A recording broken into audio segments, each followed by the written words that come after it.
Olá! No programa de hoje vamos falar sobre o filme Lucy, do diretor Luc Besson e com Scarlett Johansson como protagonista.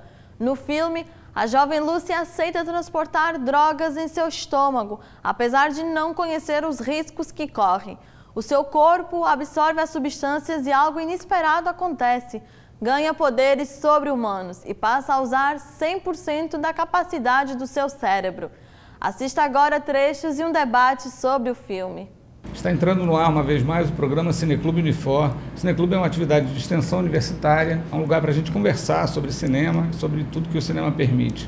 O filme de hoje se chama Lucy, o filme do Luc Besson, um filme recente, de 2014.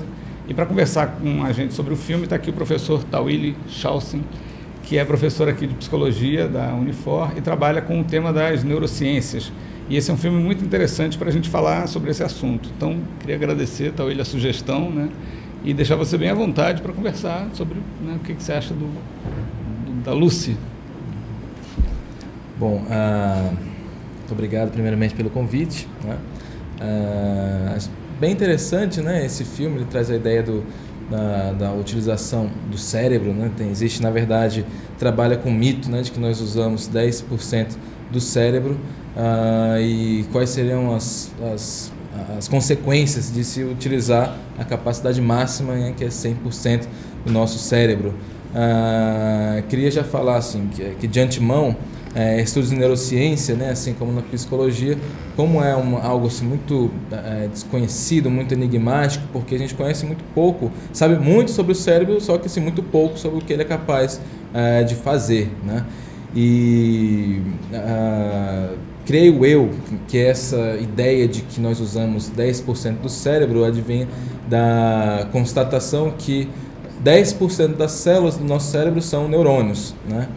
Então daí, se não me engano, Einstein, não recordo exatamente quem foi a primeira pessoa que deu essa informação, né, que acabou que se disseminou de tal forma que muitas pessoas assumem como sendo verdade, né, que nós usamos apenas 10% do cérebro. Na verdade, isso não é muito bem assim. A gente usa 100% do cérebro até dormindo. 100% que eu digo é todas as células ali trabalhando juntas, trabalhando no mesmo momento para que mantenha a sua consciência, o seu corpo, né, você vivo, você sobrevivendo, se alimentando, formando, tendo ideias, formando memórias, crescendo enquanto pessoa, né, enquanto sujeito. Mas o que é agora tem um detalhe também, né? Nós também não sabemos utilizar com a qualidade, né, o que esses 100% de células nos oferecem, né? Tudo bem. Das sinapses, né, das conexões, né? Exatamente. O que seria se todas essas células estivessem conectadas, né? Exatamente. É como no filme ele coloca, nós temos mais conexões do que estrelas no universo. O cérebro, o sistema nervoso, ele tem uma capacidade bastante interessante, né, que isso é um alento para muita gente e um potencial para pesquisa e tratamento, né, em terapia, que é a questão da neuroplasticidade, né, que é essa capacidade que o neurônio tem de se ramificar, de fazer conexões com os outros, né? Então, quando, por exemplo, hoje nós assistimos o filme, né, assim, quem viu pela primeira vez e formou memórias desse filme, se você se lembra, porque você formou sinapses. Né? Então, se na semana que vem você for capaz de conversar sobre esse filme, se lembrando de cenas desse filme, é porque você formou conexões, formou sinapses. E isso acontece a todo momento, né? Assim, mesmo quando estamos dormindo, quando estamos acordados, especialmente quando fazemos coisas novas, né? E treinamos novas habilidades, nos envolvemos em novos comportamentos e treinamos com afinco.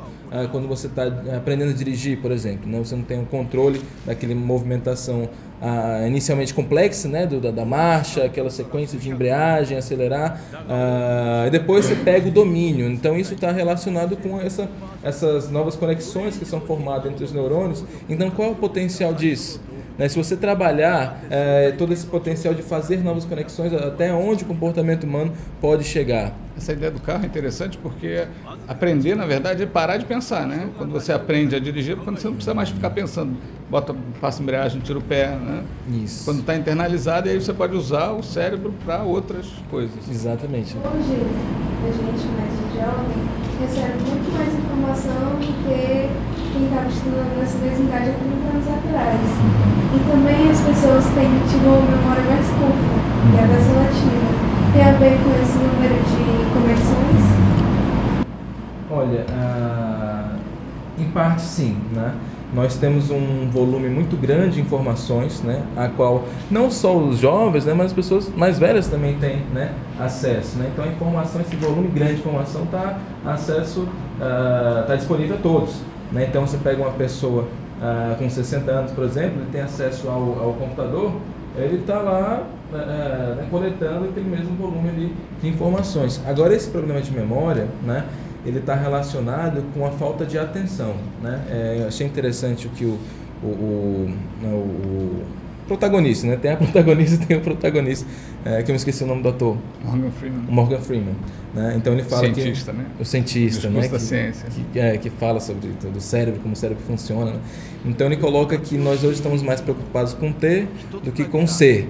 Ou seja, eu estou preocupado com o que eu posso vir a ter, né, do que eu posso vir em detrimento do que eu posso vir a ser o que eu sou hoje, né? Então o que eu sou hoje, essa experiência aqui agora, muitas vezes a gente está aqui parado, né, assim, nesse exato segundo, nesse exato instante, mas pensando no que eu vou fazer ou o que eu deixei de fazer, né? Ou com a mente no futuro ou com a mente no passado, estando pouco atento ao exato momento presente, pouco atento aos nossos próprios sentidos. Por exemplo, tem uma disciplina aqui na Unifor, que eu combinei com os alunos de fazer uma experiência que é a prática do mindfulness ou meditação, né? Assim, logo no começo da aula a gente tira ali 5 minutinhos, só uma breve experiência, e é interessante a gente parar para pensar que nós não reparamos na nossa própria respiração. A gente passa o dia todo na correria, cheio de informação, e não paramos para observar como eu respiro, né? Então, ou seja, essa falta de atenção no momento presente, essa falta de atenção plena às informações, e uma informação que também não é burilada, que não é processada, que não é refletida, só joga aquela informação ali fragmentada, e você vai acumulando, mas sem o quê? Sem sedimentá-la. Quando a gente pega por exemplo, a gente viu o filme agora, ok, né?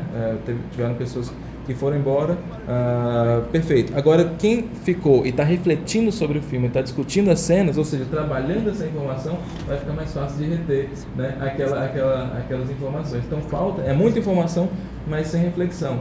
Adicionado ao fato de que nós estamos estressados, ou seja, cheios de preocupações na mente, no mundo abstrato da mente, sem atenção ao momento presente. Se eu não tenho atenção, como é que eu vou formar aquela informação? A atenção é a porta de entrada, né, para você colher essa informação. Então eu não tenho memória, mas o problema não é de memória. Você não permitiu que aquela informação entrasse. Onde eu deixei a chave do carro? Quando você deixou a chave do carro, ou o celular, né? Quando você deixou o celular, você estava com a cabeça em outro lugar. E aí como é que você vai se lembrar se você não estava prestando atenção naquele gesto?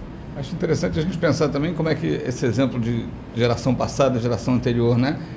É claro que o mundo mudou, a quantidade de informação mudou, mas eu acho que também mudou o modo da gente acessar a informação, né? Porque o modo era essencialmente bibliográfico, né? Primeiro pela leitura, que exige um determinado tempo, um aprofundamento, depois audiovisual, né? Quando a gente passa a ter uma atenção mais audiovisual, né?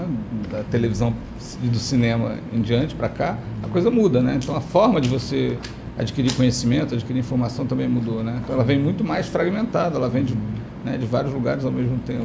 Se é audiovisual, eu estou atento aqui, logo no segundo momento tem uma outra cena que não deixa nem parar para pensar, um telejornal, por exemplo.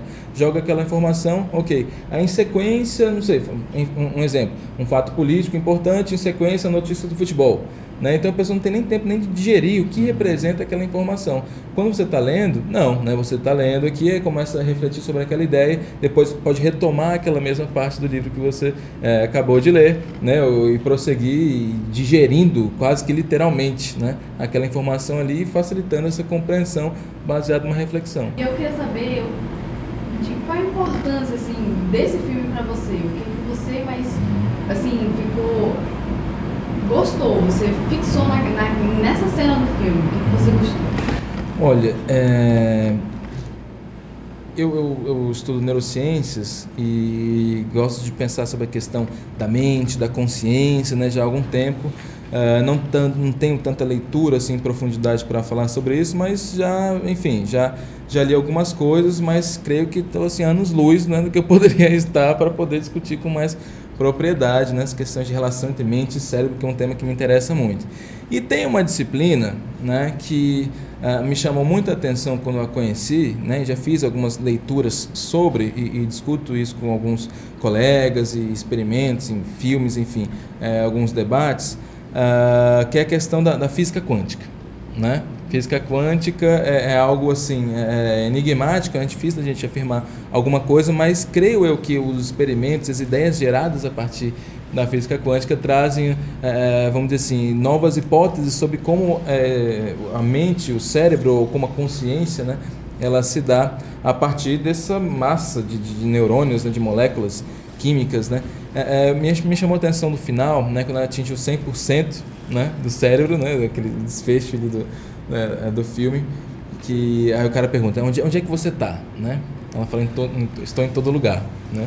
Então a impressão que deu, né, é como se ela tivesse virado Deus, né? Ela ficou, né, virou Deus ali, estava em todo lugar, sabendo de tudo que se passava, noção do futuro, noção do presente, domínio sobre a matéria, né, criando e destruindo, sendo capaz de tudo a partir do cérebro. É interessante como esse tema dialoga mais facilmente com como eu posso chamar, teologia oriental ou misticismo oriental, né, as ideias dos budistas, né, a turma que medita, e aí você pode remeter a figuras importantes do mundo da teologia, vamos chamar assim, né, assim, Jesus Cristo, Saint Germain, né, o Siddhartha Gautama, né, o Buda, enfim, figuras mais emblemáticas, né, e considerado, enfim, santos, né, pessoas de grande poder de influência sobre as pessoas, né, e capazes de,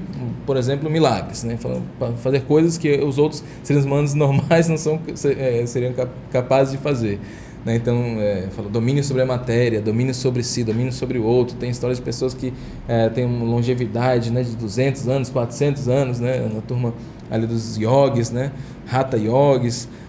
Não, Jesus andou sobre as águas, né, Jesus transformou a água em vinho, né, então tem todas essas histórias que não tem nem como a gente provar que é verdade, nem como provar que não é verdade. Né? Então alguns assumem que não, isso é impossível, isso nunca aconteceu, isso é metáfora, né? Mas tem outra parte da história, pô, você não estava lá, né? Eu não posso nem dizer que aconteceu, nem dizer que não aconteceu, então tem que ter essa abertura para esse imponderável aí. Tem um livro do Deepak Chopra, né? Agora me esqueceu, acho que é Mente Sã, Corpo São, agora eu não lembro exatamente o título do livro, né? Mas ele fala dessa questão da elevação de consciência, né, que nós podemos ter a partir de hábitos saudáveis de vida, né? Então eu vou listar apenas 4, né, que na minha opinião, né, sendo bastante hipotético, poderia diminuir, sei lá, 80% de filas aí que a gente tem nos hospitais, né, grandes hospitais, enfim, nas emergências, né, nas clínicas gerais, médicas gerais, que é você se alimentar bem, né? Inclusive ela tem uma cena que ela fala da amiga, ela abraça a amiga, né? Sente que ele tem uma debilidade no rim, no fígado, se não me engano. Já diagnosticou, já traz a receita. já traz a receita, bonitinha, sabe o que ela precisa. Então, se alimentar bem, né? E aí você, pouca gordura, pouca fritura, né?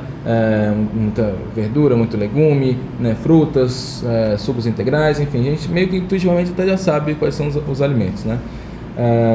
Atividade física, né, e atividade física moderada, né, assim, atividade física em alto grau, né, também não faria bem você ver os atletas de alto nível, né, então muitos deles sofrem, né, com isso, somente de coração de atleta, né, coração de atleta, se o médico chegar para você e falar isso não é um elogio, né, o seu coração está muito dilatado e exige mais força para bater, então ele pode vir a falhar, né, antes dos outros, né. Então, atividade física moderada, mas é importante você colocar o seu corpo em movimento, né, fazer circular o sangue, até porque esse exercício libera uma substância ajuda a produção de uma substância chamada de BDNF, Brain Derived Neurotrophic Factor, né? Então, ou seja, uma substância derivada do fator neurotrófico neural que está na base da neuroplasticidade. Então, você praticar atividade física fortalece a sua neuroplasticidade, ou seja, o potencial para o seu cérebro crescer, e você aprender mais coisas, reter as suas experiências, aprender novas habilidades, evoluir, né, enquanto ser humano, enfim. Uma outra questão é sono, né? Dormir bem, dormir horas, né, suficientes para você restaurar, né, você recuperar aí a sua força física e também trabalhar suas memórias, né, porque quando você dorme, o nosso cérebro tem duas fases, né, fase de ondas lentas, né, onde o cérebro está mais com ondas mais uma frequência menor, e é para descansar realmente, né? Só que nesse momento, como ele está numa frequência menor, pode deletar algumas informações importantes. E aí vem uma fase mais agitada do nosso sono, em termos de ondas cerebrais, que é o sono REM. REM de Rapid Eye Movement, né? Movimento rápido dos olhos, que quando você está nessa fase, seus olhos se movimentam rapidamente. E é onde você sonha, né? Então, uma das funções do sonho para a neurociência é exatamente você reter novas informações, né? Fizeram essa experiência com ratinhos, né? E aí mensuraram a atividade, né, da onda cerebral do ratinho. Quando ele entrava nesse sono REM, acordava o bichinho, né? E aí... O cientista só faz maldade, né? Com o pobre dos ratinhos, os macaquinhos, eles sofrem na mão dos neurocientistas. Então, né, o que aconteceu? Aí fizeram os testes no labirinto, né, para saber até que ponto, né, ele se lembrava, né, da experiência anterior e chegava mais rapidinho na comida que estava exatamente no mesmo local, né, naquele labirinto preparado para esse teste de aprendizado. E aí esses acordados no sono REM realmente tiveram desempenho inferior, né? Então virou a relação desse sono REM, ou o sonho onde a gente sonha, né, para o nosso aprendizado. Então a hipótese é que favoreça esse aprendizado. E a quarta coisa, que agora está num movimento de disseminação maior, especialmente no nosso mundo ocidental, que é a meditação. É você parar, preferencialmente de 15 a 20 minutos, o ideal 2 vezes por dia, né, para estar atento aos seus sentidos, estar atento à sua respiração, né? Respirar, que a gente chama de diafragmaticamente, né, com a barriga, né, para permitir que o ar percorra todo o nosso pulmão e assim seja trocado, né, com mais eficácia, né, se liberando o gás carbônico, né, você absorvendo o oxigênio lentamente, profundamente, estando atento ao que, né, está passando, em termos de estímulos sonoros ao nosso redor naquele exato momento, no nosso corpo, sentir o batimento cardíaco, sentir o seu tato, realmente atenção plena, né, sem julgamento, que chama de percepção acrítica, né, daquele exato instante. Tem uma questão bem polêmica, né, que o filme trata. Bom, primeiro lembrar essa ideia de que é um filme, né? Uhum. É uma obra de ficção, enfim, né? É uma hipótese. O que aconteceria se a gente pudesse melhorar as nossas conexões neurais, né? Supondo que a gente não usa a integralidade do nosso cérebro e tal. E a forma de se acessar isso, né? Que eu acho que é um outro tema que merece destaque, né? Que é a questão da droga, né? É uma droga sintética, nova e tal, enfim. Mas essa discussão já é antiga, né? Da ideia da droga como potencializador da experiência humana, né? Sim. Inclusive, vamos falar aqui na questão da legalização da maconha, por exemplo, né? É um ponto muito controverso, né? Eu particularmente não tenho uma opinião formada sobre isso, né? Porque se a droga é uma droga, né? Assim, especialmente na sua versão fumada, ela faz mal, né? Porque ela é fumada, então ela vai, aquela carburação da celulose, né? Assim, vai vamos dizer, atrapalhar ali o funcionamento do pulmão, né? Mas cada um, né, tem responsabilidade pelo seu corpo, né? O problema é quando isso extrapola, né, e esse uso da droga, como o crack, por exemplo, catalisa essa autodeterioração e o sujeito fica, vamos dizer assim, ele pode prejudicar até os seus familiares, né, levando o traficante em casa, né? Então isso é um problema. Até que ponto você acha que a gente tem essa possibilidade de ser realmente o que a gente quer? Você acredita que isso é possível? Olha, nós temos o nosso inconsciente, ou seja, aquelas informações que nós não temos acesso nesse exato momento. Por exemplo, no filme ela cita ela tem uma fala que ela relata no momento que ela está na mesa de cirurgia falando com a mãe. Eu sinto o sangue correndo em minhas veias, eu sinto o meu cérebro, né? Só que é bom para a gente que nós não tenhamos acesso a todas as nossas sensações. É uma questão evolutiva até, eu ter, vamos dizer assim, eu não estar sentindo a cadeira que eu estou sentado agora todo o tempo. Imagina se eu estivesse prestando atenção nessa sensação constantemente. Ou então medição do meu pH interno, meu processamento de nutrientes. Você não conseguir aprender nada de novo, né? Exatamente. Nietzsche falava isso, né? Você tem que esquecer para poder aprender, senão fica lembrando de tudo. Liberar o cérebro para outras, dirigir. Quando você está aprendendo a dirigir, você não pode nem conversar, né? Você está prestando atenção ali na marcha, embreagem, toda aquela mecânica. Depois que você pega a manha, né? Você já conversa, tem mais liberdade, você desocupa seu cérebro para outras funções. Então é bom que tenha muitas questões inconscientes, só que muito desse inconsciente são memórias, são emoções, né? São coisas da nossa personalidade, da nossa subjetividade que nós não temos acesso, né? Mas rememorando, numa análise ou até sob hipnose, você pode ter acesso a essas informações. E ela pode até não ser verdade, pode ser até uma coisa que nunca aconteceu, mas você acha que aconteceu. O fato de você achar que aconteceu, só já é relevante. E como você atribui, qual o significado que você atribui àquela experiência, o que representa aquilo para você, né? É uma frase típica de psicanalista, né? Mas eu vejo, na minha concepção, que neurociência e psicanálise, elas dialogam bastante. E nós temos uma região do cérebro chamada de lobo frontal que permite essa flexibilidade, permite o automonitoramento, permite a abstração, planejamento, permite a perseveração, a disciplina. Então temos condições sim, né, de estabelecer planos, metas, né, e planos para chegar lá e colocar esses planos em prática para me tornar aquele sujeito. A questão é, será que você de fato quer se tornar aquele sujeito? Geralmente o seu sonho, eu costumo dizer que o seu sonho é o seu sintoma, né? Então você coloca aquela meta ali, só que naquele caminho você vai se deparar com tantas fraquezas suas, né, que você pode até desviar de rota, mas é um desvio de rota positivo, porque você cresceu como sujeito e deixou de perceber aquilo como importante, e agora aquele outro foi importante, e aí você continua, né, crescendo, se deparando com suas debilidades, né, não saber, naquele meio caminho tive que me deparar com falar em público, né? Então só que eu sou extremamente tímido para falar em público.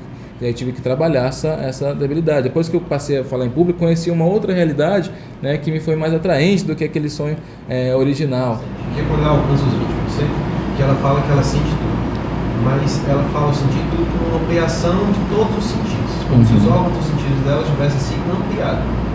Aí agora me leva para uma questão, se o que permite que a gente veja o que a gente vê, que a gente sinta o que a gente sente, é limitado pela nossa capacidade cerebral de processar ou pelos nossos órgãos dos sentidos. Eu entendo que eles são interconectados e que eles mantêm uma relação. Mas se a gente pudesse ampliar nossas capacidades cerebrais, a gente poderia, por exemplo, ver as ondas, como ela estava vendo, dos celulares, coisas do tipo. Ou isso é mais uma das 5.000 ficções que tem nesse filme. Nessa cena que ela fala sobre isso, eu pensei exatamente isso, né? Essa questão da limitação dos nossos receptores, né? Então, assim, toda a miríade de aromas, né, que eu sou capaz de perceber é limitado pelos nossos receptores, né? Então, assim, a não ser que haja uma proliferação, né, assim, de receptor, eu não vou poder ter acesso ali àquela gama de sensações na língua, né? Então, quanto mais papilas gustativas eu tenho, mais acesso a diversos sabores eu tenho. Então, os receptores, eles são um entrave, são um obstáculo para essa percepção mais aguçada. Mas o meu cérebro também, com as suas conexões, ele aperfeiçoa aquilo que os meus receptores nos permitem, né? Então, todo mundo aqui tem acesso a uma paleta de cores, na realidade. Quanto mais eu treino, mais eu sou capaz de discernir algumas coisas que outros não são. Eu sou descrente, né, assim, aquela ideia que ele é capaz de observar as ondas de rádio, né, as ondas magnéticas, né, as ondas de TV, né, assim, eu acho que isso seria impossível, porque não temos receptores para isso, né? A questão magnética ou da vibração já seria uma outra questão, que talvez nós tenhamos através de alguns órgãos dos sentidos, capacidade de detectar essa sensação, mas tem essas duas limitações, das conexões cerebrais e do número de receptores. Então, não creio que isso seja possível, né? No momento que ela acessa, ela vê as ondas de telefone, frequência, né, de telefone, e seleciona ali aquele, vamos conectar aqui no telefone, não sei, eu acho que realmente é completa ficção. Ela fala umas coisas muito interessantes quando começa a sentir o efeito, né? Ela fala, não sinto um monte de coisa, não sinto medo, não sinto desejo, né? Ela começa a sentir menos, né? Ficar mais econômico, digamos assim, né? Acho que ela, o cérebro está tão preocupado em sentir as células se dividindo que prestar atenção em outra coisa parece que faz.